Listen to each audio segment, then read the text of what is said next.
উচ্চশিক্ষার যে রঙিন স্বপ্ন নিয়ে পাড়িয়ে জমিয়েছিলেন আটলান্টিকের ওপারে, সেই স্বপ্ন আজ কফিনে বন্দী। ফ্লোরিডার নোনা জল আর নির্মমতার সাক্ষী হয়ে দেশে ফিরলেন পিএইচডি শিক্ষার্থী জামিল আহমেদ লিমন। সোমবার সকাল ৮টার পর শাহজালাল আন্তর্জাতিক বিমানবন্দরে পৌঁছেছে জামিলের লিমনের বহনকারী এমিরেটস এয়ারলাইন্সের বিমান। গত ১৬ এপ্রিল রুমমেট হিশাম আবু গেহেবের উন্মত্ততায় প্রাণ হারান লিমন ও তার বন্ধু বৃষ্টি। এরপর ২৪ এপ্রিল আবর্জনার ব্যাগে লিমনের ক্ষতবিক্ষত দেহ মিলেছে সেতুর নিচে। বিমানবন্দরের আনুষ্ঠানিকতা শেষে মরদেহ হস্তান্তর করা হয় পরিবারের কাছে। লিমনের নিথর দেহ আজই নিয়ে যাওয়া হচ্ছে তার গ্রামের বাড়ি জামালপুরে। সেখানে মাগরিবের নামাজের পর পারিবারিক কবরস্থানেই দাফন হবে এই মেধাবী শিক্ষার্থীর।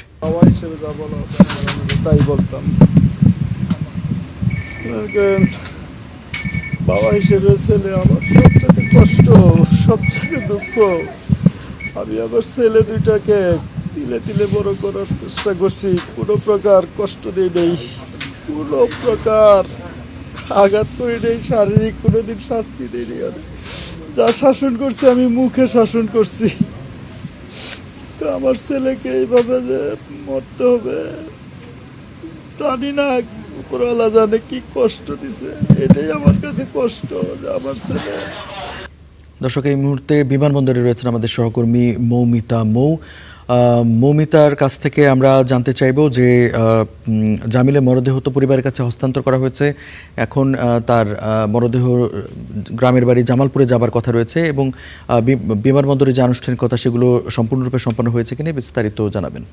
এই মাত্রই জামিলের যে মরদেহ বহনকারী যে অ্যাম্বুলেন্স সেটি আমার পাশ থেকে বেরিয়ে গেছে। জামিলের পরিবার থেকে জামিলের বাবা, মা, তার ভাই এবং আত্মীয় স্বজনরা এসেছিলেন তার মরদেহটি রিসিভ করার জন্য এবং পররাষ্ট্র মন্ত্রণালয়ের পক্ষ থেকে পররাষ্ট্র প্রতিমন্ত্রী শামা ওবায়েদ এখানে ছিলেন। তিনি তার পরিবারের কাছে এই মরদেহটি হস্তান্তর করেছেন। ৮টা ৪৭ এমিরেটস এয়ারলাইন্সের যে বিমান, সেই বিমানটি এই যুক্তরাষ্ট্রের ফ্লোরিডা থেকে জামিলের মরদেহটি নিয়ে শনিবার রওনা দেয় এবং এটি আজ ৮টা ৪৭ এই হজরত শাহজালাল বিমানবন্দরের রানওয়েতে এসে পৌঁছায় এবং এরপরে কিন্তু বিমানবন্দরের যে আনুষ্ঠানিকতা সেটি শুরু হয়।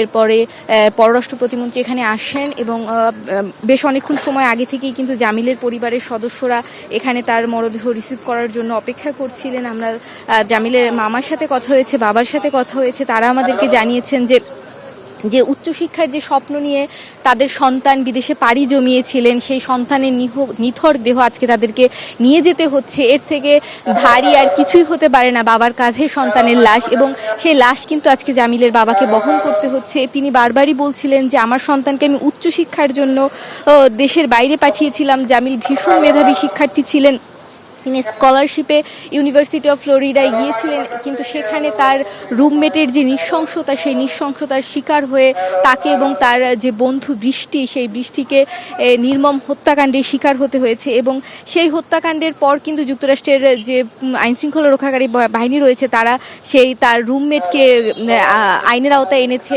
তাকে গ্রেফতার করা হয়েছে।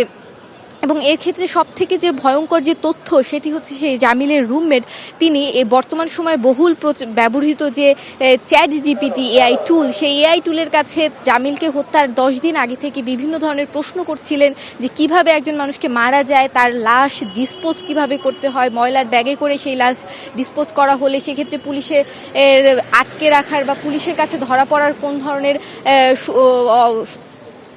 রয়েছে কিনা, এই বিভিন্ন প্রশ্ন কিন্তু তার যে রুমমেট সে কিন্তু চ্যাট জিপিটির কাছে রয়েছে। এআই টুলসকে ব্যবহার করে তিনি এই হত্যাকাণ্ডের যে পরিকল্পনা সেটি করেছিলেন। এবং ২৪ এপ্রিল জামিলের মরদেহ সেতুর নিচ থেকে পানির মধ্যে থেকে উদ্ধার করা হয় খণ্ডিত মরদেহ, এবং এরপরেই কিন্তু এই লাশ বাংলাদেশের কাছে হস্তান্তর করা হয় এবং সেটি আজ সকালে এসে এই হজরত শাহজালাল আন্তর্জাতিক বিমানবন্দরে এসে পৌঁছায় এবং জামিলের পরিবারের কাছে সেই লাশ হস্তান্তর করা হয়। আজ মাগরিবের নামাজের পর জামিলের মরদেহ দাফন করা হবে। এই ছিল আমার কাছে হজরত শাহজালাল আন্তর্জাতিক বিমানবন্দর থেকে সবশেষ। মৌমিতা, আপনাকে ধন্যবাদ।